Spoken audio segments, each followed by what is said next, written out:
Ya, saya Mas Joprey, selamat datang di Mindset Main TV, bukan main. Ya, kemarin ada yang komentar, nih Mas Jo ini kalau ngonten kok pegangan lampu mulu kayak film India. Kalau nggak saya pegangin rubuh goblok. Ya, Pak Jokowi itu menurut saya adalah Presiden Indonesia yang paling luas hatinya. Nggak ada sedikit pun terlihat sebagai seorang yang otoriter, seorang yang keras kepala dan nggak mau ngikutin atau nggak mau dengar nasihat dari orang lain. Sangkainya begitu. Nggak ada sedikit pun terlihat sebagai seorang yang seperti itu. Khas pribadi Jawa lah. Udah Jawa Solo pula. Halus dan berbudi sekaligus punya ketegasan dalam bersikap. Nah, dulu itu ketika partai-partai diajak berkoalisi di 2019 misalnya ya. Diajak berkoalisi untuk mendukung pemerintah maksudnya. Atau biasa disebut berkoalisi politik ya. Tentu ada syarat dan ketentuan. Meskipun nggak tertulis, sebut saja namanya norma berpolitik dalam koalisi. Nih, partai besar tuh seperti PDIP, Gerindra, Golkar. Itu sampai sekarang terbukti loyal mereka itu. Loyal. Terbukti loyal dan serius dalam melakoni peran mereka sebagai partai pendukung pemerintahan. Bahkan sampai hari ini belum ada cerita partai-partai itu keluar dari barisan istilahnya, out. Belum ada. Baik partainya atau menteri-menterinya dan elit-elitnya. Kalau toh ada misalnya seperti Fadly Zon dari Gerindra, ya itu cuma asep lah. Nggak ada yang percaya juga kalau dia ngomong itu. Cuma kadang Fadly sendiri juga saya yakin ketar-ketir ya. Kecuali dia udah kebal sama lemparan HP Samsung Fold 4 terbaru yang kameranya sampai 50 megapiksel itu. Kok jadi iklan handphone ya?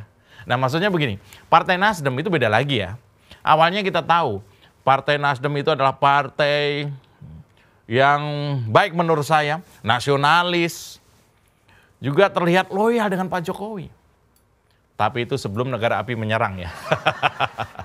Mungkin setelah dengar apa omongan Amin Rais soal sindrom bebek lumpuh.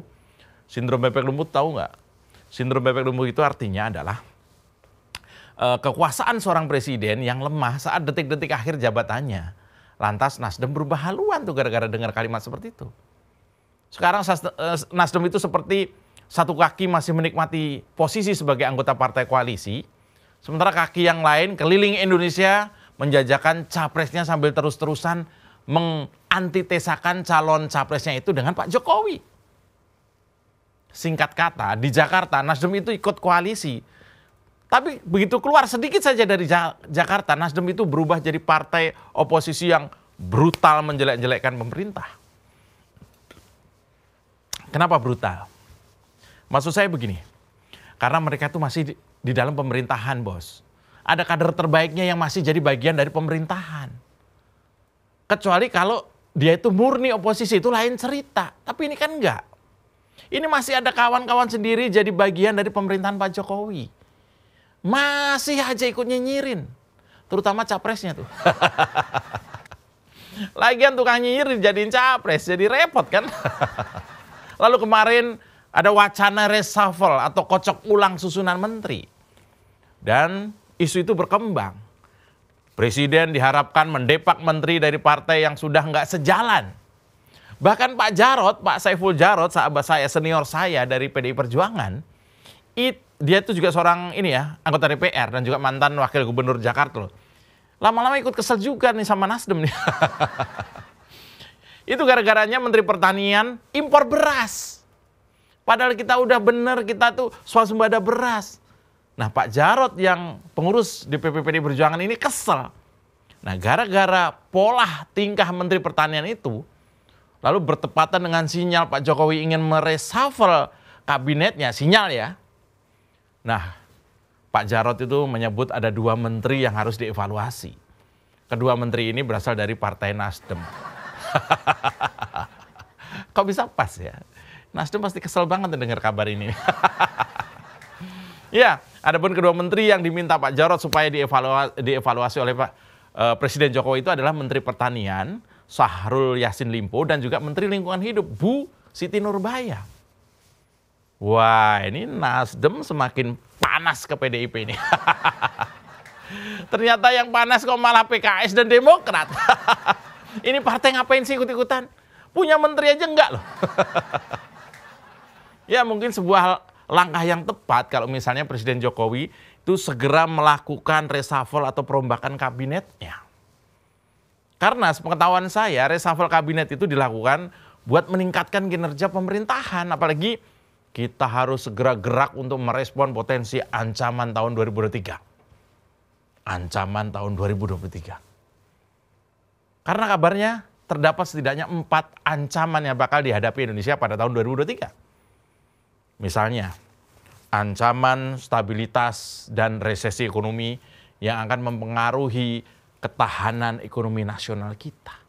Ancaman ekonomi, resesi. Yang kedua adalah menguatnya politik identitas yang dominan dipengaruhi oleh faktor ideologi dan juga politik. Tahun 2023 merupakan tahun politik dan politisasi agama atau politik identitas itu tadi. Yang sangat mungkin bakal dimanfaatkan lagi untuk mendapatkan keuntungan elektoral. Dan ini sejak 2 bulan terakhir sudah kita cium aromanya. Busuk. Berikutnya atau yang ketiga adalah bisa saja ada ancaman kekerasan horizontal dan separatisme seperti yang di Papua itu, serta ancaman terorisme dan juga ideologi seperti yang belum lama terjadi di Bandung. Ingat itu.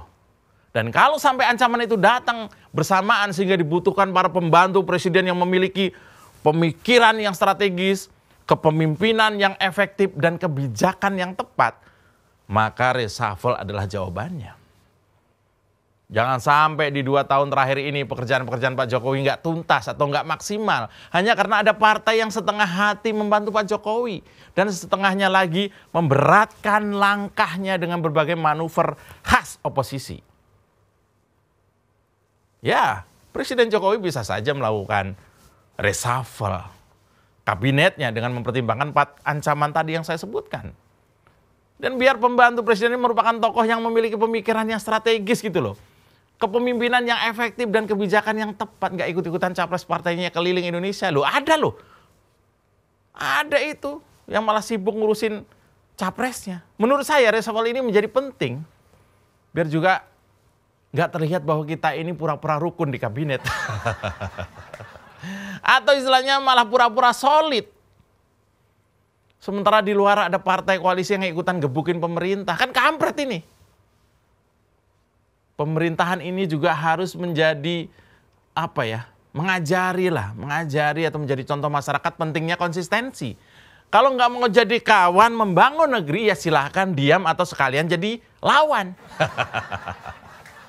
Karena tentu treatmentnya beda, perlakuannya beda antara kawan dan lawan itu.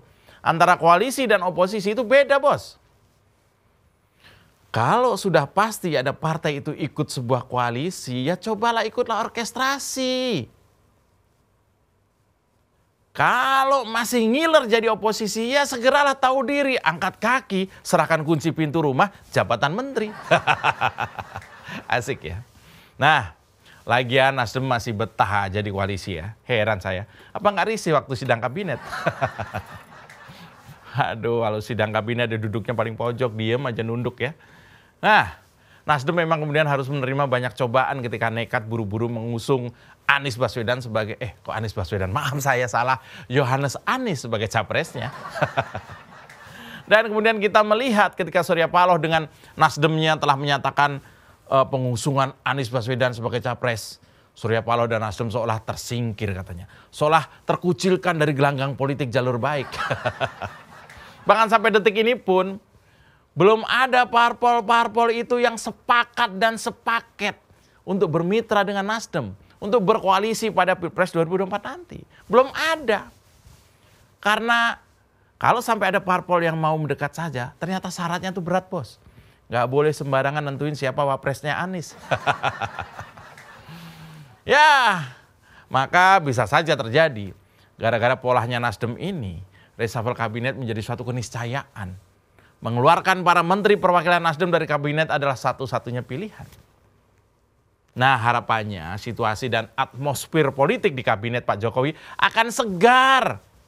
Apalagi kalau kabinet hasil reshuffle nanti diisi oleh orang-orang yang loyal, orang-orang yang punya kredibilitas.